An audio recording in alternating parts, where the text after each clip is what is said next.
Krikščionių sąjungos ir Lietuvos šeimų sąjūdžio pareiškimas dėl Lithuanian Pride 2024 Vilniuje.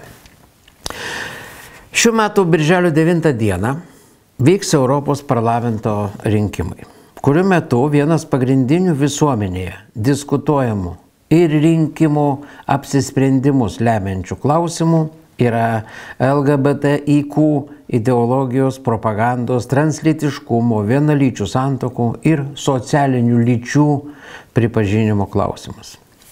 Lietuvos gėjų lyga rinkimų išvakarėse birželio 8 dieną Vilniuje organizuoja renginį Vilnius Pride 2024 ir eitynės sostinės centre.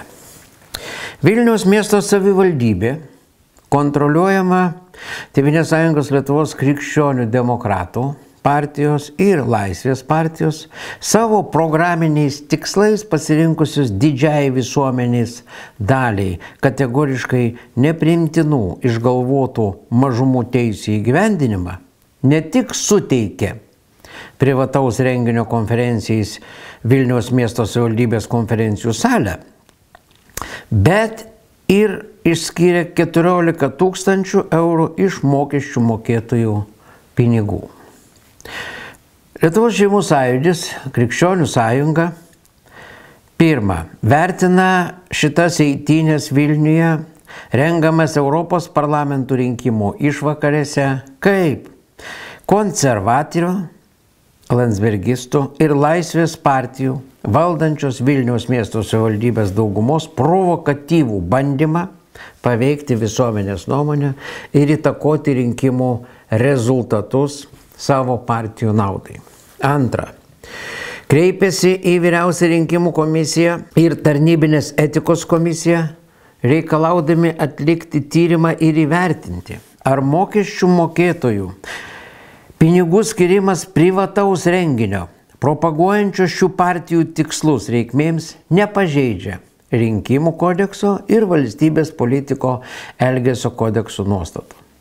Trečia, ragina visuomenę atsižvelgti į tokią šių partijų elgseną, apsisprendžiant dėl balsavimo Europos parlamento rinkimuose.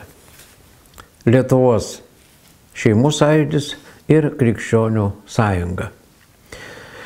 Priminsiu tiesiog visiems, kad jau yra išsiųsti oficialūs paklausimai ir Vyriausiai rinkimų komisijai, ir Vyriausiai tarnybinės etikos komisijai.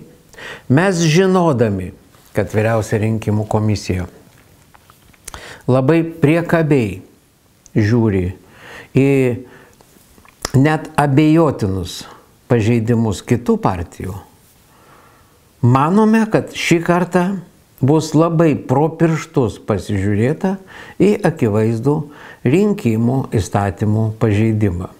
Ir, sakysim taip, nemokamą, nepažymėtą politinę reklamą būtent šito Vilnius Pride renginio metu šeštadienį, dieną prieš rinkimus.